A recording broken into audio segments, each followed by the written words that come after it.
I know it's bad, but I can't help myself. When I feel sad, I escape from my sense. Lately, music's been my reminiscence. That's when I... hello friends, મારી મનપસંદ રસોઈ ચેનલમાં તમારું સ્વાગત છે. આપણે બોમ્બેના એવા વડાપાઉં પ્રખ્યાત છે, એવા વડાપાઉંનું આજે પ્લેટર બનાવીશું. એક નવી જ રીતે આપણે સર્વ કરીશું એને, અને નવી રીતે બનાવીને આપણે ખાઈશું. તો તમે મારો આ વિડીયો છે તો એ શેક સુધી જોજો. તો ચાલો આપણે બનાવી લઈએ. આપણે વ્હાઈટ સોસ બનાવવાનો છે, એના માટે કઢાઈ લઈ લઈશું અને એમાં 1 સ્પૂન જેટલું આપણે બટર નાખી દઈશું.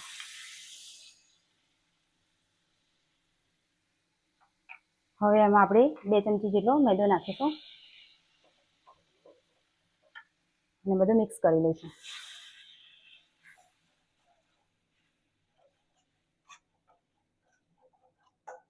હવે આપણે 1 કપ જેટલું દૂધ નાખી દઈશું અંદર.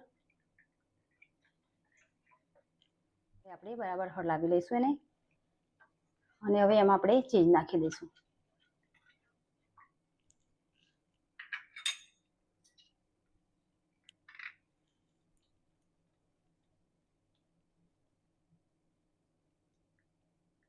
અને બરાબર ઉકળવા દઈશું.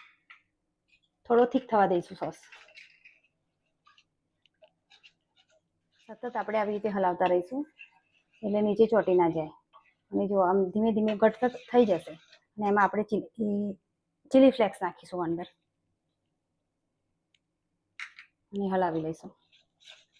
આ સોસ ફટાફટ 3-4 મિનિટમાં બનીને તૈયાર થઈ જાય છે.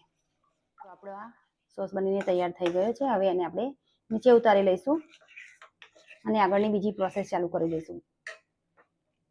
હવે આપણે એક બાઉલમાં બટર લઈ લઈશું અને એને ઓવનમાં આપણે ગરમ કરી લઈશું.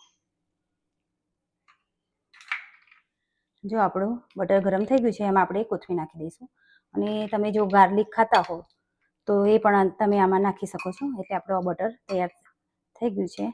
હવે આપણે બનાવી લઈએ. ચલો, ઓવનની ટ્રે લઈશું અને એના ઉપર આપણે બટર પેપર મૂકી દઈશું અને આપણે આ જે પાઉં છે એ પાઉં લઈશું. હવે આપણે વચ્ચેથી આપણે આવી રીતે કટિંગ કરી લઈશું. એમાં આપણે વડાપાઉંમાં જે વડું આવે છે એ વડું મૂકવાનું છે, એટલે એમાંથી આ ભાગ આપણે રિમૂવ કરી લઈશું. એવી રીતે આપણે બધા જ કરી લઈશું.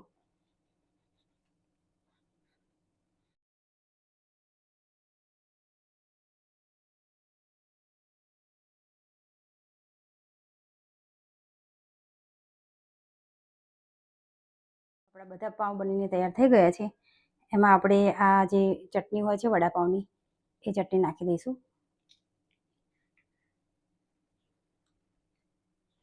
અને આ વડા છે એ બટાકાના વડા છે, એ આપણે પહેલાંથી બનાવીને રાખ્યા છે. હવે એ અંદર નાખી દઈશું. તમારે જો આની રેસીપી જોઈતી હોય તો મારી ચેનલમાં આપેલી છે.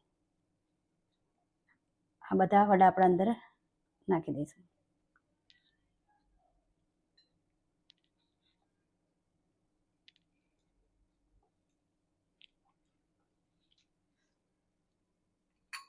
અને હવે આપણે જે આ બનાવ્યું હતું બટર અને કોથમીરનું મિશ્રણ, એ આપણે એના ઉપર લગાવી દઈશું.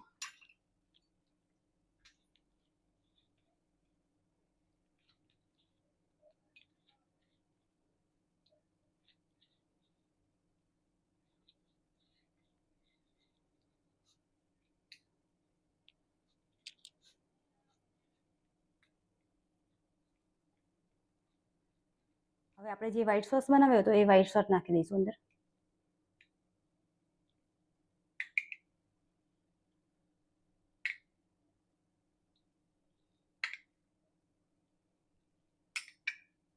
આ રીતે તમે વડાપાઉં એકવાર બનાવી જુઓ, ખૂબ જ સરસ લાગશે, ટેસ્ટી લાગશે, અને કંઈક નવું પણ ટ્રાય કરવાની મજા આવશે.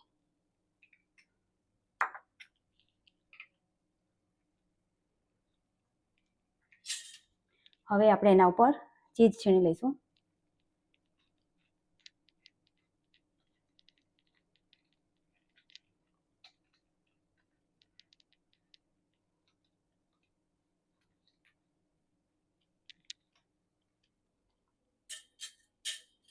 હવે આપણે ચીલી ફ્લેક્સ નાખી દઈશું ઉપર. અને હવે આપણે ઓવનમાં એને 10 થી 12 મિનિટ સુધી બેક કરી લઈશું. એને આપણે પ્રીહીટ કરી દીધું છે. હવે એને અંદર મૂકી દઈશું અને પહેલાં આપણે એને 10 મિનિટ સુધી સેટ કરીશું. જો આપણે 10 મિનિટ જેવું થઈ ગયું છે અને આપણે બની ગયા છે આપણા વડાપાઉં. ચલો આપણે સર્વ કરીએ. That's when I listen. Music is the reason why I stay.